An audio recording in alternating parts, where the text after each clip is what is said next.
back, everyone. We have Haley Sparks here with us this morning. Today, she's showing us how to do some hip flexor stability stretches. Haley, take it away. Sorry, I know I just gulped in the, You're good. in Hey, the mic. hydration is important. Yeah, there you go. There's your reminder, everyone. Hydrate up. Yeah. Jabber was like, what's on your mouth? I'm like, it's my greens. Yeah. It's my greens. Accountability.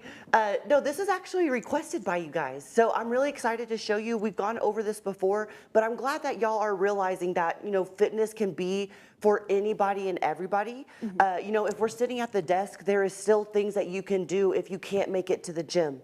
And so I want to show you a couple of mobility stretches and exercises that you can do. I also want to say just really quickly, I have a client, you know, that works social work, so that's emotionally, mentally, physically just exhausting to be in that area, you know. Y'all are awesome that work there. But we have an action step where she'll actually stand up 1 minute every single hour. And she's just doing hip rotations, okay? Hip circles, everyone. Right, bring it around town. Yeah. And then we'll do some like arm swings and torso twists. Okay, I know I'm messing with the mic, but just getting your body moving, your spine relaxed, those kinds of things, you're doing so much more for yourself than just sitting all day and then feeling guilty for not going to the gym. Right. Okay, so get up, you know, 1 minute every hour, twist your body, shake your hips, walk down the hallway, and feel good about it because you're doing something for yourself. Absolutely. Okay, Javerick here is going to show you guys also a little bit more advanced version. I'll show you the modified version. These are called 90-90 hip rotations. I say do them like maybe 10, 15 side or times each side, or just go for like a minute. You'll feel your hips loosen up as you go through this movement, literally. So I'm gonna take it to the ground. Javerick, if you don't mind also, okay, I'm gonna get in front of you, okay? Oh yeah, go for it. Okay, so I'm gonna go with a little bit wider of a seated position. The idea is to go like Javerick, where his foot is 90 degrees and it's 90 degrees, all right? Like I said, mine's a little bit wider for those that don't have that mobility. And then what we're going to do, guys, is flip it over. Boom. Flip it over. Julia. Easy. Okay? Literally. And if that's a little bit too much, put your feet on one side, right here, and right here. Guys, that does not look hard, right? You might be even be laughing at this, but we're getting a rotation in our hip, in our back, lower back here, okay? Everything, core, and then the next one. So I would do that again, like go ahead and give me like 2 rotations, Jav. Boom, okay, and flip it over. That's 2, 3, 4, so maybe 10 to 15 of those guys. And then the second one I want to show you, and I would set your timer for this one, okay? You do not need some crazy 10 to 15 minute stretch routine. Stay in 2 poses, everyone, and hold those poses for 3 to 4 minutes each, legit, okay? So this next one is the straddle, or I'm not sure what we're gonna call this, I forgot the technical name, but you're bringing your leg forward and your knee, if we're looking at this angle here, your knee is pressed just a tad bit out in a comfortable position, and you're letting your body weight fall into that hip here, all right? Just like that, and Javerick's got good ankle mobility, so he can go even further, right? But just think of being, like you can put your arms up. Think about really stretching your hip flexors here in that back. Hold it for 2 to 3 minutes, kind of rock in it, and then you can switch sides, all right? There's some foundational ones. Yeah, absolutely. And can I talk about how important hip flexor strength is really quick, and as far as posture goes, you know? Oh gosh, yeah. Guys, we're like this a lot of times. Our body is not naturally made to sit like this, you know? So if we're like this from the TV, from working, from eating, from texting, we're always like this.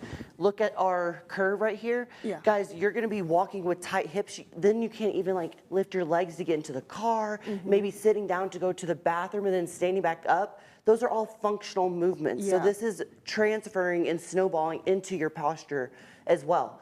So a lot of things can be fixed by getting those hips a little bit more loose for you guys. Gotcha, perfect. Haley, thank you so much.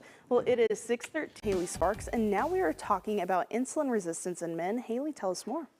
Yes, Maria, you always look so cute. I just gotta say it, you do. Yes, we're always talking about women, so we're gonna talk about you Men. Yes, we're going to talk about you, Ben, now. Okay, insulin resistance. I've said this so many times, it's going to make your ears fall off. But education is key here, okay? So men, I want to give a little bit of love to you guys and talk about this with you, all right? So whenever your cells stop responding to insulin, your body pumps out more insulin. Okay, so if you're monitoring your blood glucose levels and they're kind of crazy, guys, this may be a sign that you might be a little bit insulin resistant. Okay, so what's happening is your body is now in high insulin state, which is called hyperglycemia. Okay, or hyperinsulinemia is what it's called. And this is super toxic to your hormone balance. And what's going on is your testosterone is dropping, okay? And that's, high insulin, it decreases your natural testosterone. The sex hormone binding globulin is what that's called. And as a result, that causes less active testosterone to be released in your body. So what natural testosterone you have, it could be blocked, and I've said that before. Also, this is impacting, sexual health as well. So insulin resistance is closely linked to erectile dysfunction and fatigue. So this can make big differences for you guys, just in your, just feeling like a guy, right? Later on in the years, you can lose your motivation, your drive, things like that. That could be insulin resistance, holistically, everyone. And then the last thing that we don't want to hear, but it's a common symptom of insulin resistance is Body fat. Yeah, your belly fat, guys. Dad bod, or we could gain some belly fat in that midsection area. Insulin is a fat storage hormone. Boom, it's a fat storage hormone, everyone. So this leads to increased belly fat over the years, which will then worsen insulin resistance and produce estrogen. And we don't want that for you guys because that can create a vicious cycle of the balance of estrogen and testosterone. Making sense a little bit? Yeah. Okay, but you're not out of hope, everyone. You can actually get on top of these things. And really quickly, I'm just gonna give you the number one thing, guys, that this would help you. Strength training. Strength training is going to help balance and create some testosterone and balance that insulin sensitivity. So if you're not in the gym, men, this would be a really good place for you to start. 2 to 3 times a week, not on the treadmill, getting in some weight training, hire a personal trainer. But if you notice that these symptoms are kind of related to you, then strength training would be a great one to get on top of, and we can explore other factors too. But that's the number one that I would suggest for you guys to dabble in. Perfect. All right, Haley, thank you.